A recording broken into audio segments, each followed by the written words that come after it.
you, and we're very grateful for the freedom that we have in this country. We pray for the people of Ukraine. We pray for the families.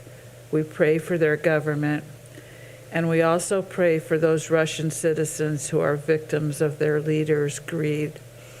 We are grateful, and let us never take our own freedom and our own leaders for granted as we pray tonight for those who are over our country and are elected in positions where they can influence what is going on. Help us remember to keep them in our thoughts and prayers in the days ahead. We also thank you for the employees of this community and for this city that make our city a great place to live and to work in. We thank you for the economic growth that we're experiencing, and that we are truly blessed to live in a wonderful place where we have a good quality of life.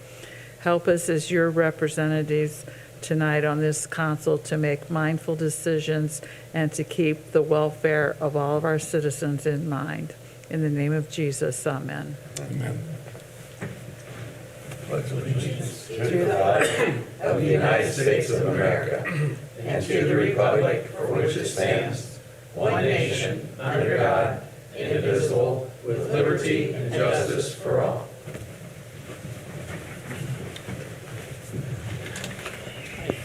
All right, thank you, Diane. Appreciate that. Well spoken tonight. A lot going on in the world. Appreciate it. Let the minutes reflect that Councilman Gross is absent tonight. And with that, let's move on to the approval of the minutes from 2/22/22. Those have been presented. Are there any additions, corrections, or is there a motion to pass them as presented? I'll make a motion we approve them as presented. All right. Second. Second for Josh. Thank you. Further discussion? All in favor say aye. Aye. Those opposed?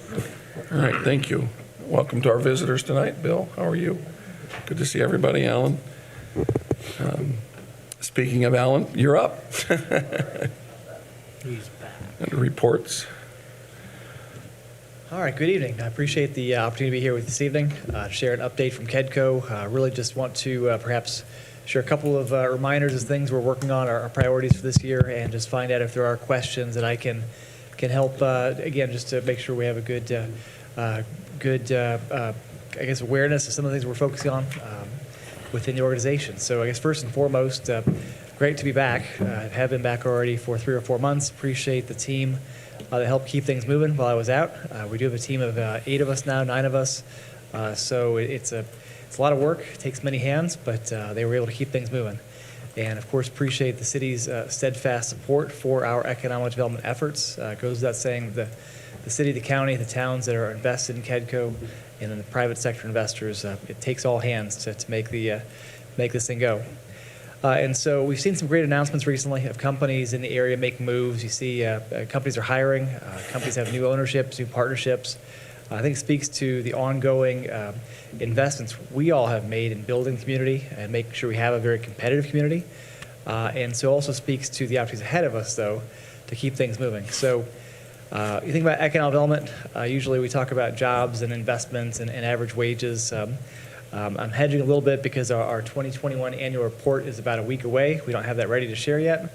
But the message I do want to share is the work we do every day working with our companies, every stage of business. I mean, that's really table stakes. That's just to be in the game, to be able to do what we do, is to make sure we're available. We're meeting with business decision makers, that we are known as a trusted advisor to work with our companies. Again, everything comes up from a site, a building, adding jobs to there's a new manufacturing readiness grant that provides grants for companies to invest in smart manufacturing. I wouldn't expect any business owner to know about that grant. It's our job to help tie them into those opportunities. But the 3 things we're focused on that really make us different, that I think really help to show how we're building the organization, our work plan, to meet the needs of the local community, are the 3 pillars we have around entrepreneurship and housing and talent. That to me is the virtuous cycle. If we can do those 3 things well, that we will become not only known for how we go about the work, but also that'll really help us continue to move our community forward. And so around entrepreneurship, that is to become known for how we support entrepreneurs. People know that they want to be in this community to work with us because of the kind of support we have for entrepreneurs. We have a single point of contact. They can call us. They don't need to know how to navigate this alphabet soup of all these different organizations that are available. Call us. We'll help navigate the entire process. We have access to some small business loans. We can help them find space, find coaching, find mentoring. Again, we don't expect anyone starting a business, growing a business to know all there is to know about all the resources. That's up to us to do that and do it well. We're also working very, very closely with the city to make sure we have programming in place to help encourage entrepreneurs to start up medical device companies in this area, right? To make sure people know if they have a choice where to start a company, not only traditional implants, instruments, but also think about medical technologies that would support our orthopedic sector, things around wearables or data analytics or artificial intelligence even. I've even heard of virtual reality. These are all components that are important to the industry that we want to make sure we're building capacity around those. At the end of the day, what it'll mean is the future of that sector, that industry continues to run through Warsaw, right? And so, again, becoming known for how we support entrepreneurs and people, when they have a choice, when they're talking to their friends, know that they want to be, they need to be in our community because of the support we provide. The second is around housing, and really the community development focus at the city with Jeremy's leadership and Justin and the mayor and the council that everyone's been focused on around community development for so long, but making sure we're helping to fill the gap on housing development. The housing market potential study from a few years ago demonstrated the market is only producing about half as much housing as the market could support, right? And so, hey, there's an opportunity there for us to step in and encourage development of more housing, different kinds of housing. And so we're working very closely with the city on projects, opportunities in downtown, near downtown, but also looking at how we can encourage more development really at every corner of the county, end of the day. Preferably in proximity to our leading employers. We know there are a lot of people that commute in the community because they can't find the housing, the amenities they're looking for. So if we can help fill that gap, it means people can live closer to where they work. We know from our employers that means retention rates go up. We know just anecdotally that if people live here, they're going to be invested in the community, right? Participating in what we're doing. And so very excited about the work we're involved in with the city around housing. A key component of that separates this community from others is we now have a loan fund that we can put to work to help acquire property and then go find developers, go find the highest and best uses for the property, do all the kind of work we would do around developing an industrial park, but take that same playbook and bring it to housing development. And so again, something that sets us apart, and we do it well, it'll help us maintain the momentum we have. And the third thing is really working then around talent recruitment. So coming alongside our employers and making sure we're doing all we can to welcome new individuals to this community. And that means, this is retail level, one at a time. If it's providing a tour of the area, if someone has a skilled partner, a spouse, a partner who needs a job, helping them, just think about what opportunities are here so they don't get a veto and say, no, I don't want to go there. There can't possibly be job opportunities in Warsaw or Kosciuszko County. We're providing that hands-on support for not only the individuals, but also the employers to help them do more to recruit talent here. We know that so many of our employers need world-class talent. We know that people that do find their way here can find very rewarding careers here. And we do know anecdotally from the OrthoWorks study a few years ago, something like 50% of our residents in this county are not from here. So again, we want to keep that momentum going. And if we do well around entrepreneurship, housing, talent, we just keep building more companies, keep building our community, keep building that talent base, helps to grow the community and grow what we have to offer. So again, those are just real quick refresher on some of the things we're focused on at KEDCO. Appreciate, again, the mayor's involvement in our board of directors, Josh's involvement in the board of directors. We have a fantastic board we've put together, cross-section of the entire county of companies of all sizes, a great team in place, again, 9 of us. And just plenty of opportunity. Just a matter of making sure we don't miss those opportunities before they have expiration dates or the windows closed, so to speak. So again, just providing a high-level overview. I'll share the 2021 report by email once it's ready, and happy to help with any questions or appreciate any thoughts, feedback, guidance from this group. Question?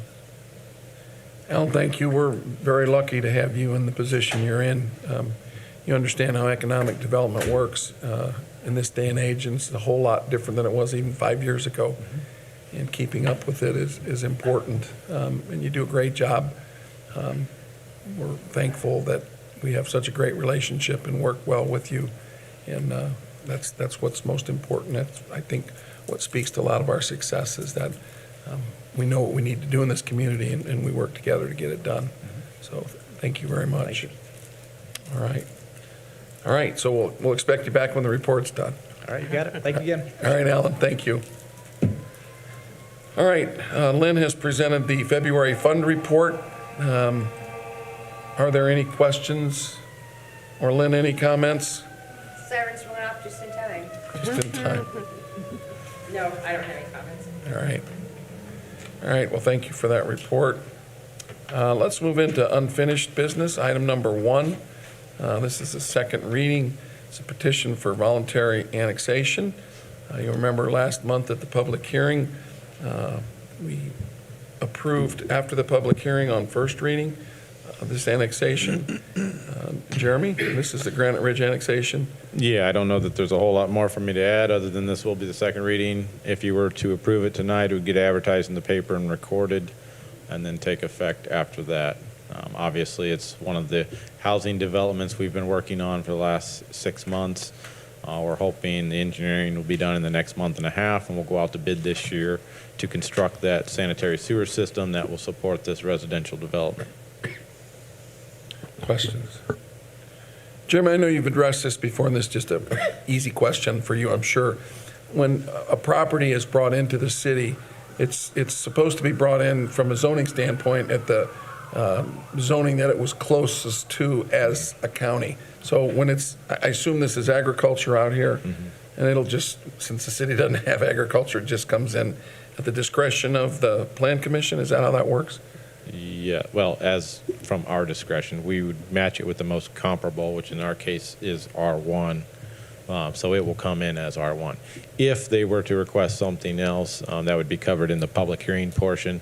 If we were making a change at that point in time, we'd be saying we're going to bring this in as a C2, and here's the reason why we're bringing it in as a C2. In this case, it's all in that ordinance. It's all in those the fiscal plan. So that gives you the direction. It gets placed in whatever county council district, and it also gets a zoning designation at that point in time. All right, thank you. Other questions? I know Jeremy's worked hard. Obviously, this is one of those areas that hopefully will, as it passes, will then lead into a significant number of residential developments with city infrastructure, with our lift station, as he's mentioned, and we'll be able to move ahead with, how many units were they looking at down there? This is mid-90s. Mid-90s. And then there's adjacent property that we hope, and long-term will be like 300 total units. All right. All right. If there are no questions, is there a motion to consider ordinance 2022-0201? I would move to approve ordinance number 2022-02-01. All right, motion made by Cindy. Is there a second? Jerry? Yep. All right. I'm going to do something other than cough down here. All right. Any further comments or questions? All in favor signify by saying aye. Aye. Those opposed? All right, thank you. Motion and the annexation passes. All right, now, ordinance 2022-0301. This is a second reading. This is a public hearing tonight. This revolves around reestablishing the CCD rate that you're all familiar with, something we have to procedurally do. Seems like about every 3 or 4 years to keep the rate at the maximum that we're allowed by state. This is reestablishing that rate back to 5 cents per hundred, and this is on the CCD. As you know from last meeting, it was approved on first reading. So, any questions before I open the public hearing? All right, so is anyone wish to speak on behalf of the petition from the public? Anyone wish to speak on behalf of the petition? All right, is there anyone wishing to speak against the petition? Anyone wishing to speak against the petition? All right, hearing no comments, I'll close the public hearing portion of the meeting, and I'll throw it back to the council for your review and action.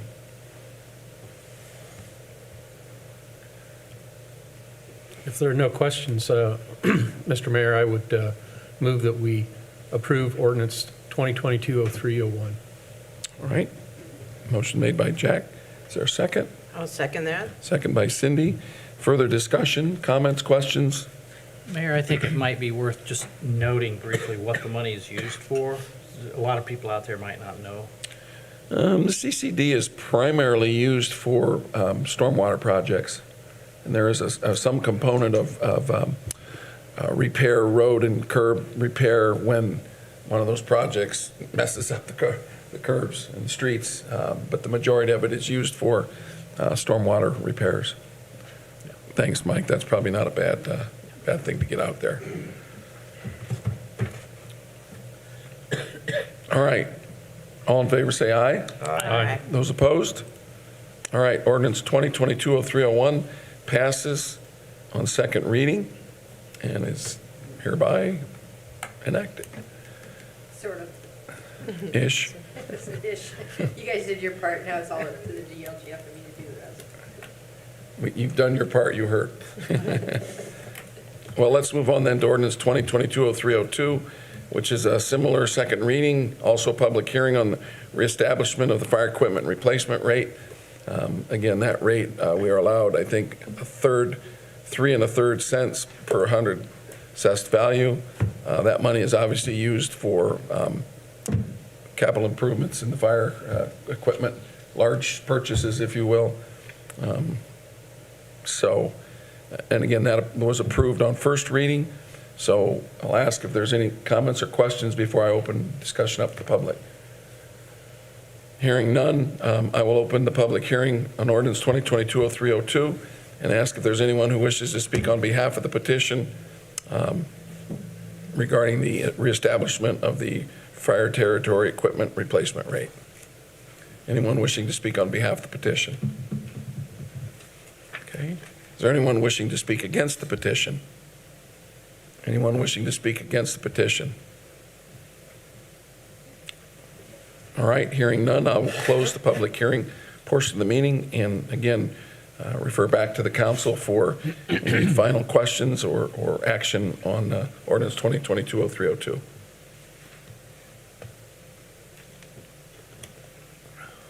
Hearing nothing, I would make a motion to approve ordinance 2022-0302.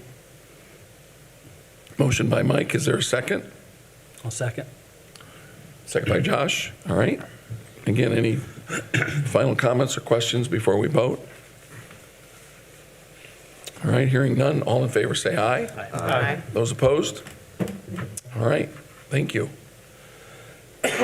Let's move on to new business. Item 1 will not be on the agenda tonight. I talked to Rob today. This is an ARPA request, and after talking to him, we're going to wait till the next meeting. They've got a few more things they wanted to consider before they made that presentation to the council. So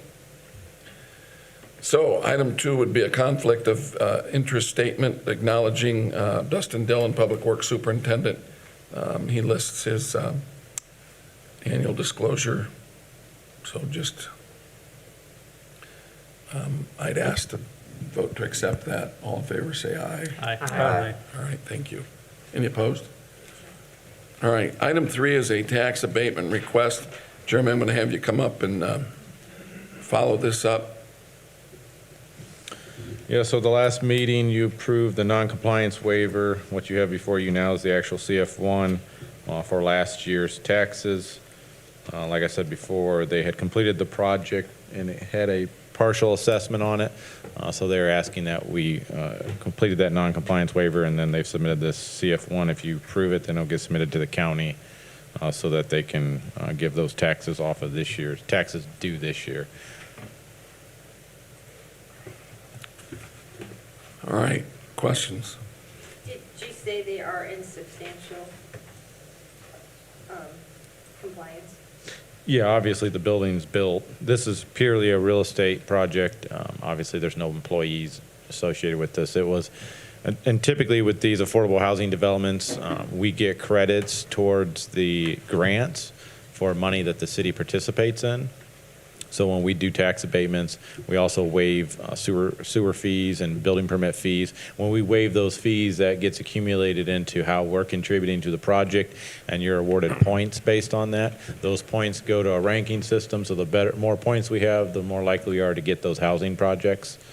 So this was one of those portions of that housing project. So it's not a jobs like an economic development type tax credit. It's more a city's participating in affordable housing tax credit. And this is for 21, pay 22, or 22, pay Yes. 23? No. This tax is due this year. So they will be resubmitting a CF1 here shortly for pay 20, or 22, pay 23. Okay. They didn't have it filled in at the top, that's why I just. Yep. double-checking. Jeremy, that's a great explanation on how these projects are supported by the city. And again, this is just, this allows us to add points to that application without actually having to spend cash, but with the credits that they will get from the abatement. Does that all make sense? Okay. And again, what we're talking about in this case was IHCDA has a rental housing tax credit program, and we participated in those before. I think the Little Crow project was the same thing, was IHCDA. And the project up on Argonne Road will be the same thing. Yep. Matter of fact, we talked about they have a tax application, so they'll be submitting an SB1 to you probably in the next couple of weeks. All right. Are there any questions? Is there a motion to approve the SB1? I make a motion, we approve the CF1 for 802 Center Limited Partnership. Second? Second. All right. Any further discussion? All in favor, say aye. Aye. Aye. Those opposed? All right. Thank you. All right, item number 4. This is ordinance 2022-0303. This is the first reading. It's a public hearing for the Harvest Ridge Planned Unit Development. This comes to us from the Plan Commission. I know Councilman Gross and Councilor Quantz are both on the Plan Commission and will certainly be involved in the discussion. Unfortunately, with Jeff not being here, I think, Diane, you're going to have to carry the water tonight. I appreciate that.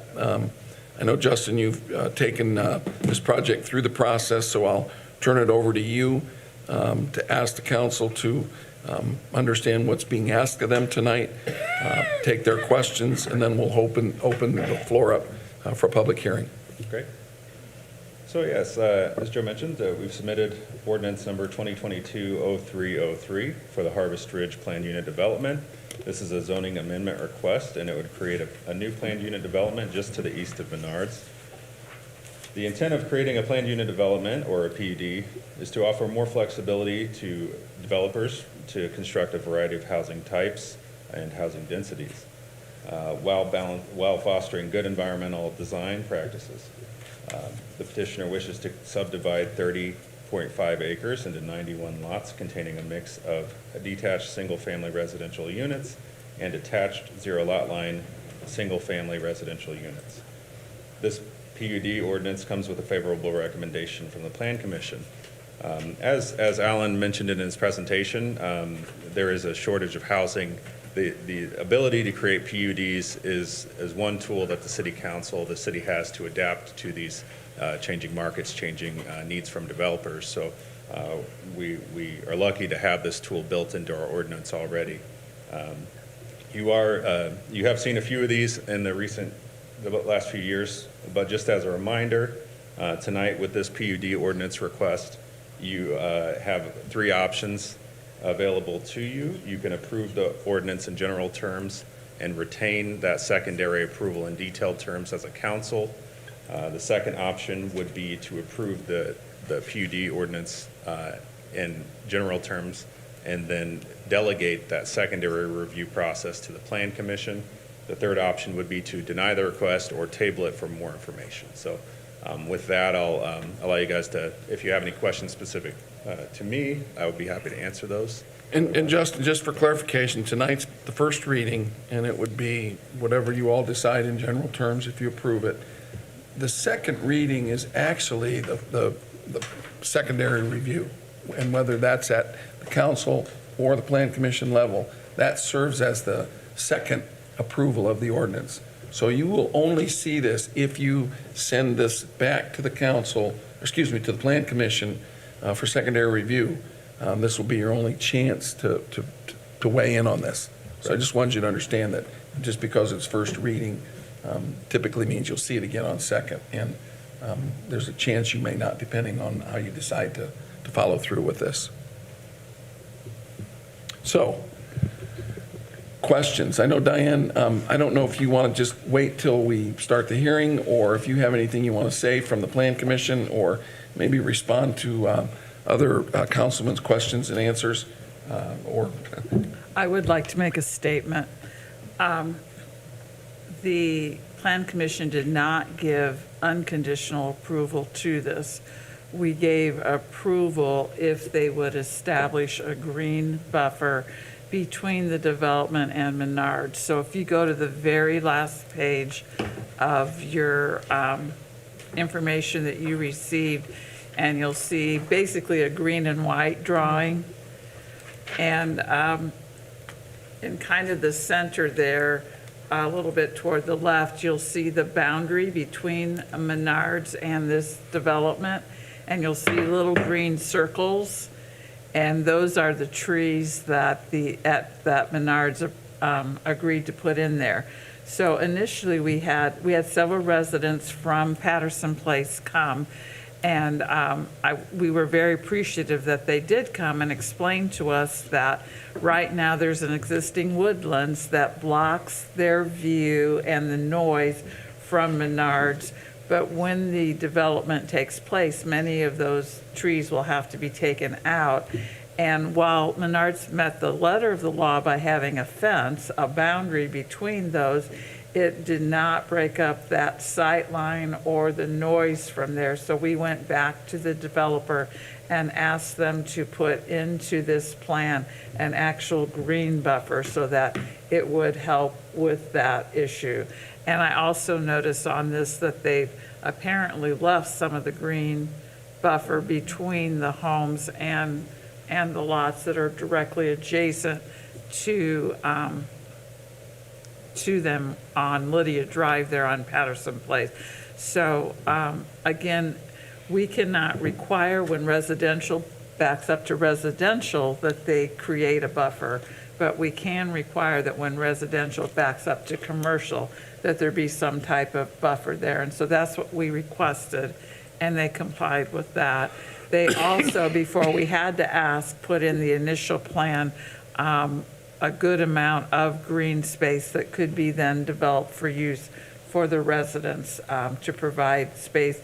Because as you know, with the PUD, often either the lots are smaller or they're attached homes, and so there's not as much yard space available to the people that are living there. So those were the two things that we wanted to be sure and bring up from the Plan Commission that we felt were important, and felt it was important for you to know that we had made those requests before we would even consider having this approved. All right, thank you, Diane. Justin, would you comment on the space that's been set aside for potential trail connection, which was negotiated way back when Menards came in and first built their store? That was, I know, something when I sat on the Plan Commission many, many years ago. That was one thing we wanted to try and avoid: pedestrian traffic going up to the school, having to go down in front of the busy traffic area there now.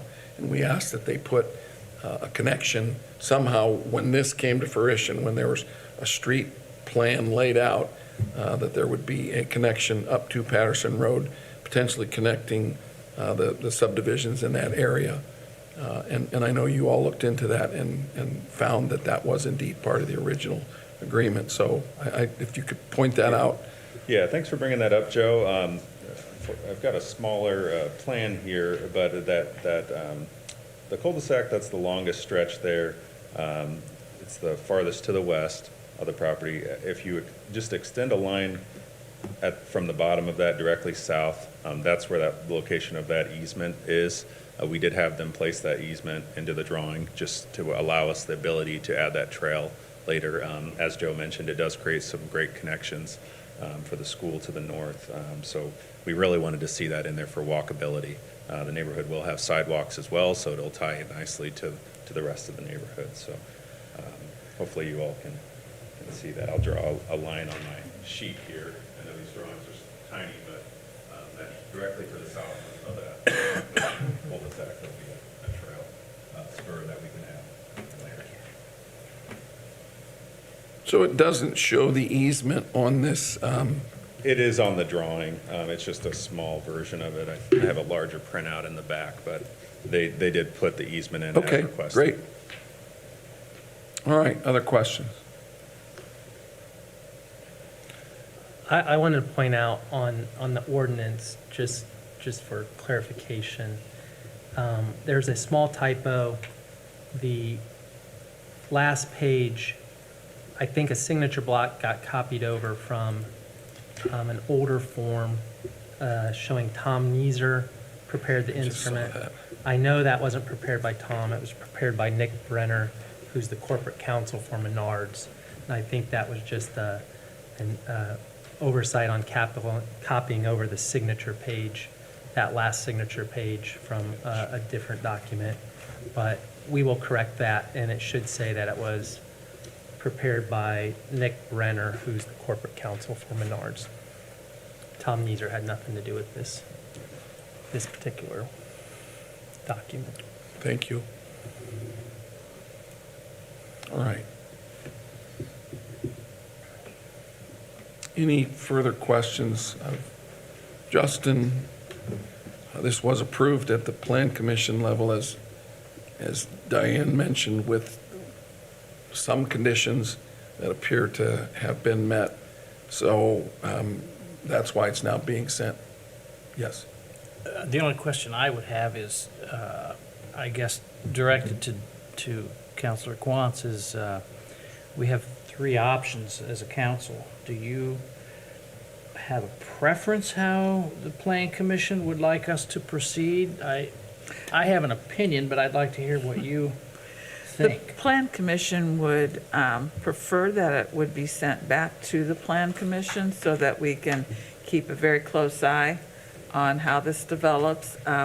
There appears right now to be adequate drainage. There is a ditch right behind the Menards property that, is dealing with most of the drainage. We just want to be sure that the developer follows through with what is presented and submitted.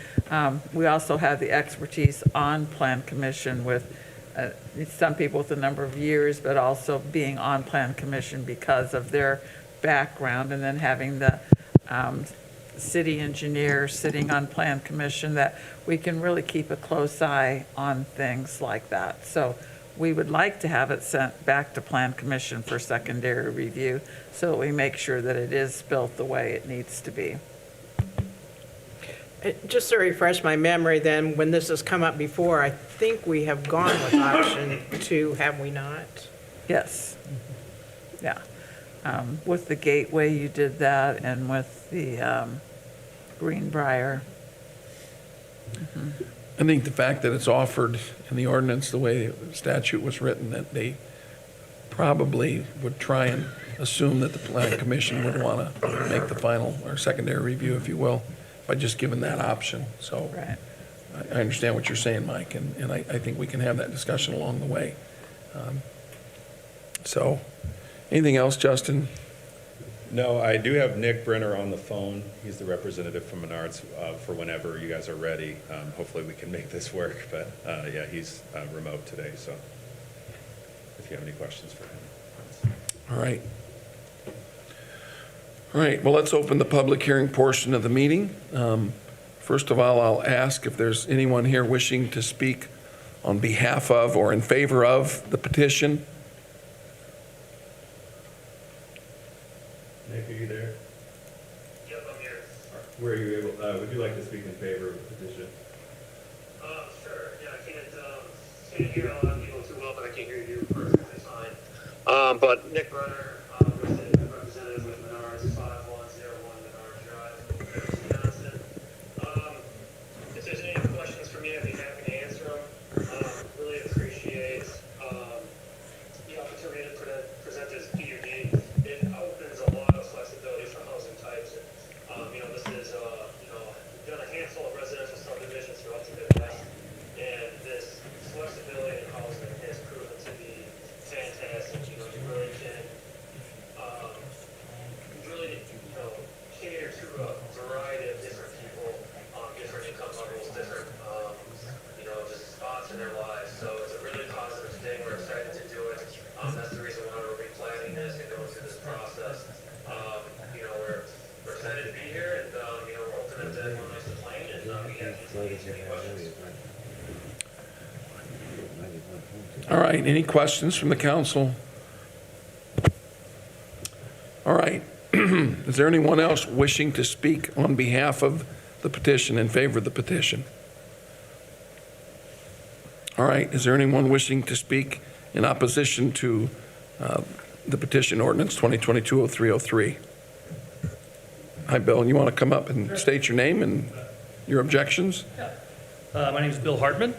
I'm kind of probably more in between, not really objecting, but not fully approving either. My apologies, I was out of town during the Planning Commission, or I would have been at that meeting, so hopefully this is still an okay forum.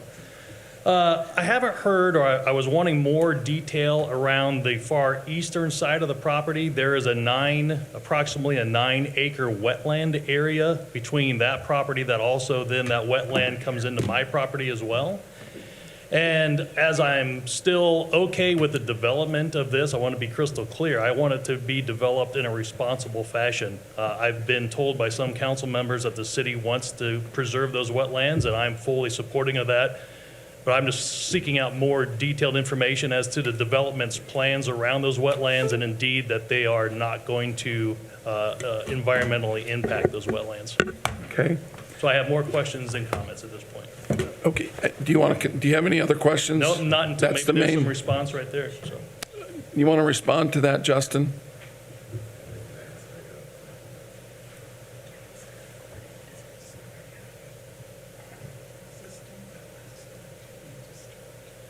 Sure. But it's my understanding, and my question is, so the comment was, it says existing wetlands to not be disturbed, but those lots go very deep into that wetland area, and I'm not familiar with exactly where the wetland delineation has come in and what the development plans are with those lots. From my perspective, it seems like the lots are going to impede into the wetlands. Okay. Justin, am I allowed to speak on that just to help provide some clarity? Yeah, go ahead, Nick. We do have the delineation here, so I'm going to open that up, but feel free to add to that.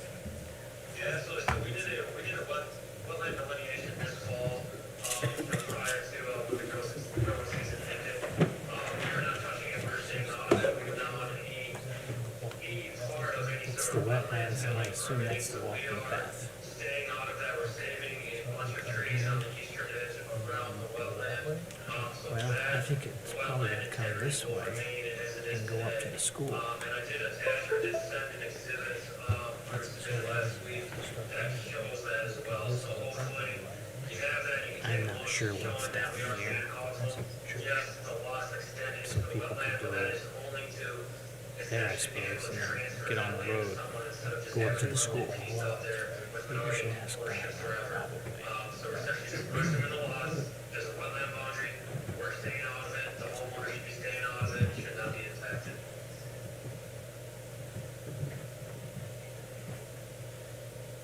Okay, we're satisfied that there's enough lot that would remain, that could be functionally built, but then not impacting there. I mean, I just quickly looking at that for the first time, those lots are very big, and So I guess my only, lay question would be, is there still enough land there available for adequate construction and not getting into the wetlands?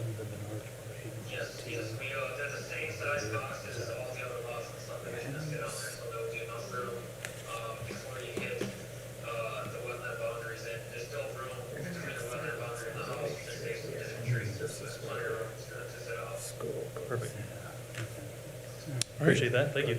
Anything else? I guess just from a pure question perspective, during the course of this, is there, and I don't mean this disrespectfully at all, but is there any monitoring of the development? So in case there are errors made, and I'm saying that more from a good intention, or an accident, not, ill will, but how is that monitored throughout to make sure that the plan doesn't go awry? I would assume, Justin, you can answer that.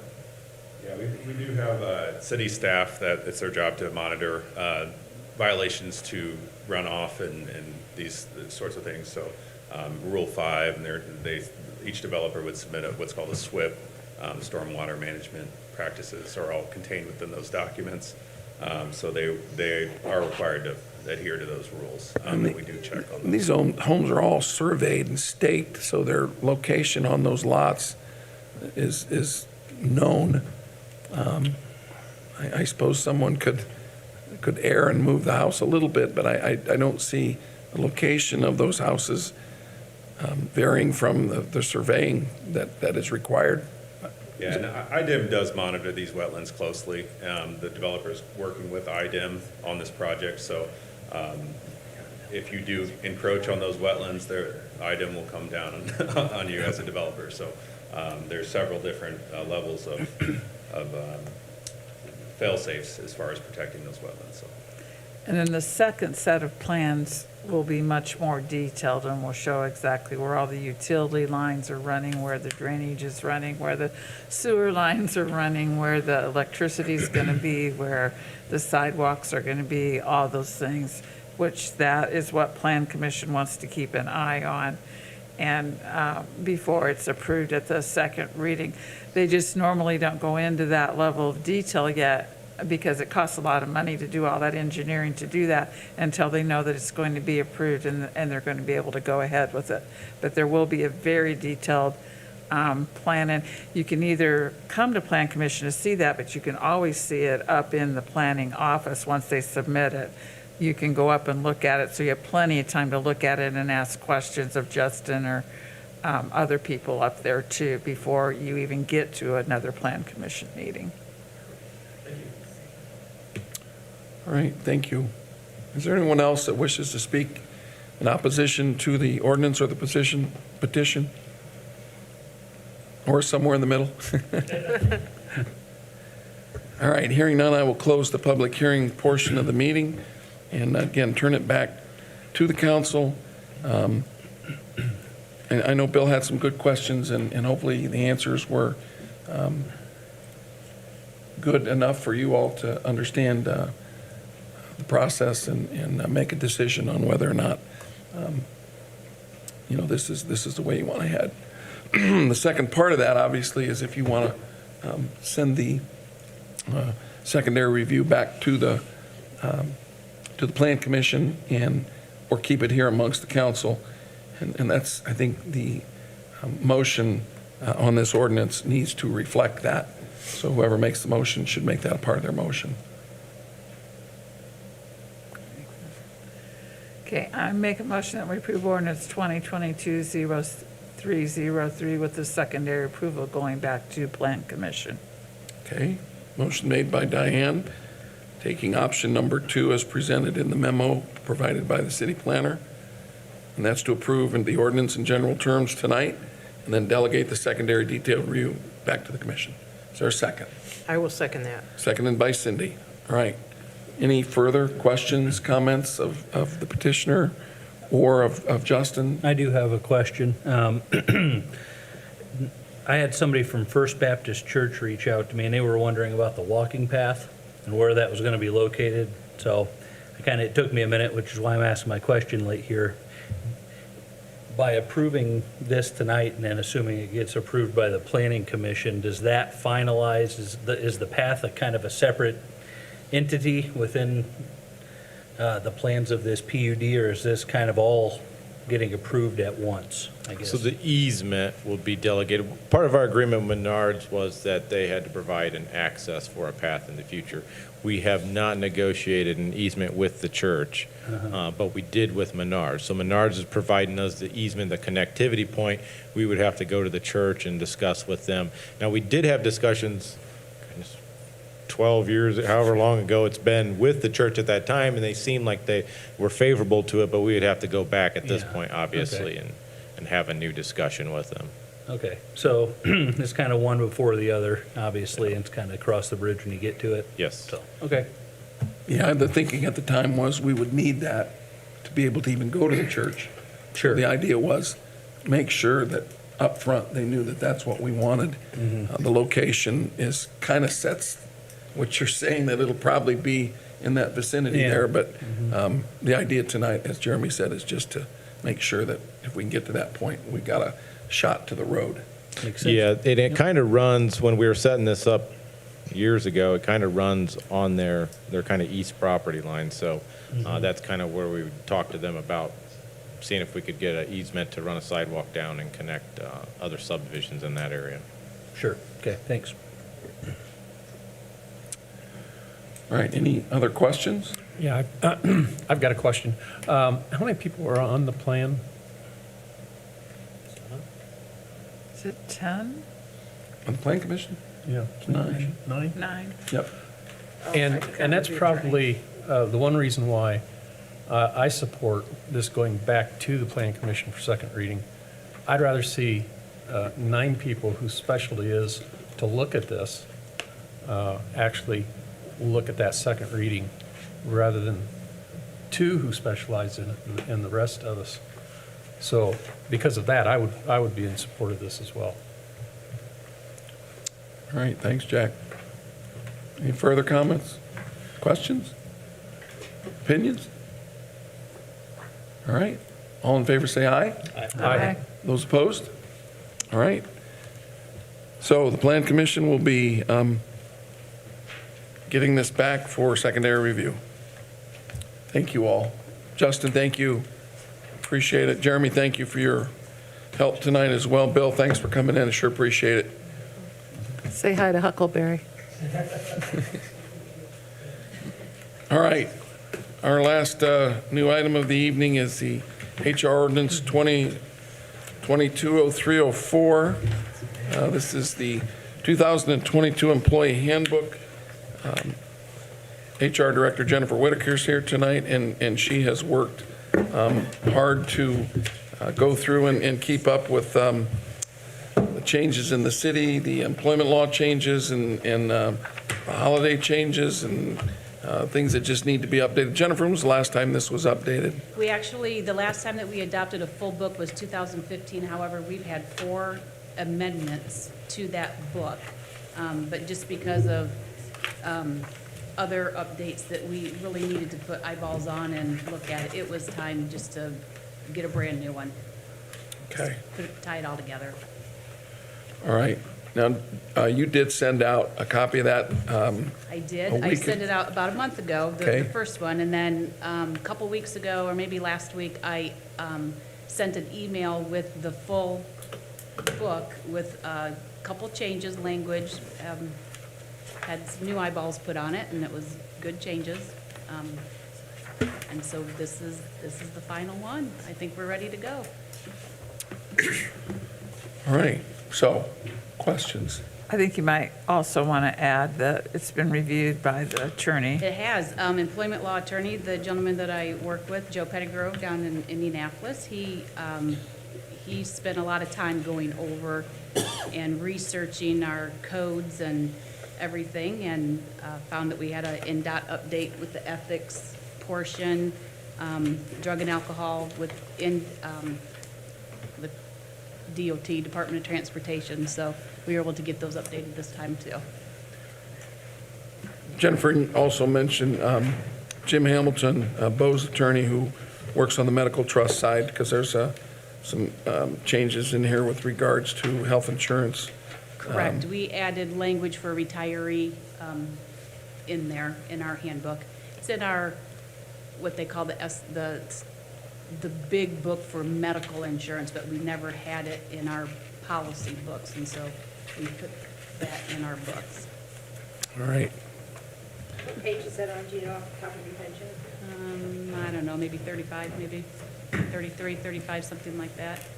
Not sure. I can dig for it if you want me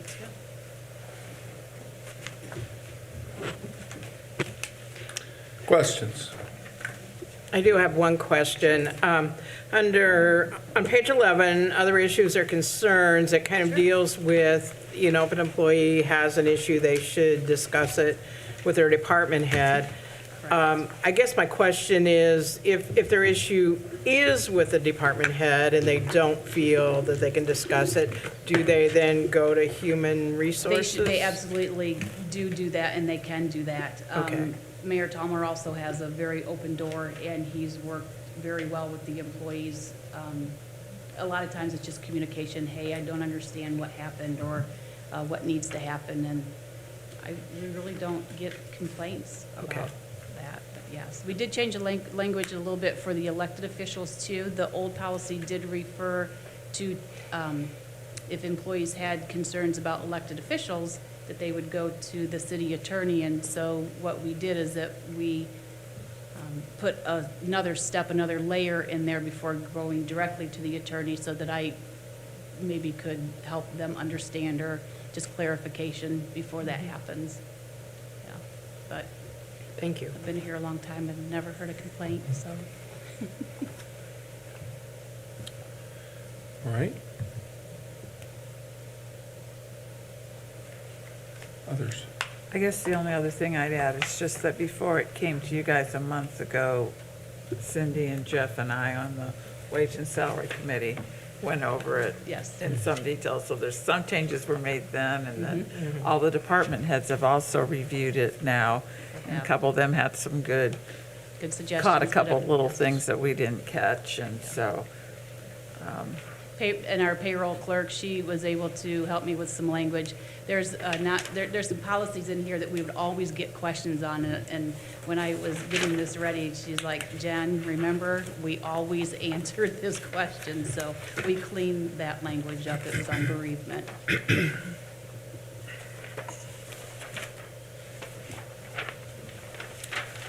Others?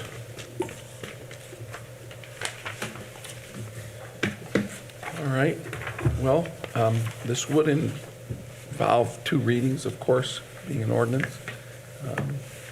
So, Mayor Talmer, I don't believe it does. It's just one. We've only done it just one. It's not a salary ordinance where we're dealing with wage. This, we only have one in the I past. differ on that. City code, I believe, says twice for city ordinances. Yeah, I think we should read it twice. Just, we can't go wrong doing it twice. Unless you all vote to suspend the rules tonight, if there's a unanimous decision, that would be the reason to do it tonight. Is there a rush? Is there a hurry, or? It's going to go back retroactive to the 1st of January. So the more that we're just putting it down the road, it's just that much more that we have to go back and try to catch up. We do have our attorney that's coming in for department head and supervisor training in a couple weeks, and he's going to be training specifically on some updates in this book. So it would be nice to have it kicked off, ready to go.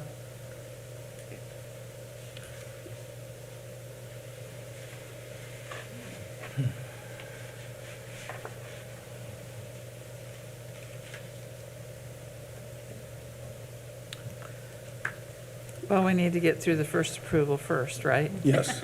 So I'll make a motion that we approve ordinance 2022-0304. I'll second. All right. Josh, was that you that? Yeah. Yes. Any questions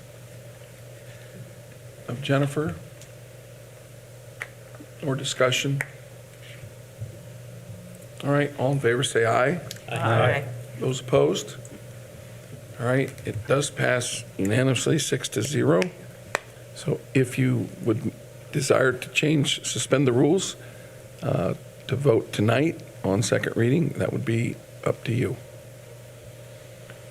So who's coming, Jennifer, and when? Joe Pettygrove, my employment law attorney that deals specifically and helps train Heard that name, employees. yes. And he sometimes has a really good way of putting things with department heads, and And when is that happening? that's in about 2 weeks. He'll be here. Which is On our next Tuesday. meeting. I think if we hadn't already had it for a month, and if the department heads hadn't already seen it and, voiced all of their concerns about it, I'd feel differently. But since those two things have happened, personally, I'm okay with suspending the rules, but, I definitely want to hear from the rest of you, but. I kind of feel the same. I mean, I don't know, looking at it for another 2 weeks is going to make me change my mind about anything or make me question anything. The handbook is to establish policy and procedures. We follow federal, state, and guidelines. We have had this for quite a while, and I would say probably the difference that I could see between a second reading on this and a second reading on some of the other things that we did tonight was to give the public input. And this isn't really one of those cases where we're seeking public input. This is how we deal with our own employees. So I would I would move that we suspend the rules. Second. And vote on it. Okay, motion's been made by Jack, seconded by Jerry to suspend the rules and approve on second reading. Any further discussion? All in favor, say aye. Aye. Those opposed? All right, passes. Thank you very much. Thank you. Don't we Hold have to on. vote So, on the yeah, one more second? vote. That was to suspend the rules. No, I said to suspend the rules and approve on And second approve. reading. Okay. I did say that, but if you'd rather vote again, whatever you want to do. I almost got away, Jack. Good enough for me. It's cleaner to vote again, so I'll make a motion that we now approve it on the second reading. All right. All right, further discussion? All in favor, say aye. Aye. And those opposed? All right, thank you. Now you can take off. All right. Any other matters come before the council tonight? All right, is there a motion to adjourn? So moved. All right, thank you. Somebody listen to Jerry? You want to stay, Jerry? Go ahead. Yeah, I'm not coughing anymore. Well, that's true. God, I couldn't believe that. If anybody cover, would you let me know? Otherwise, just take some of the old book and just put it back.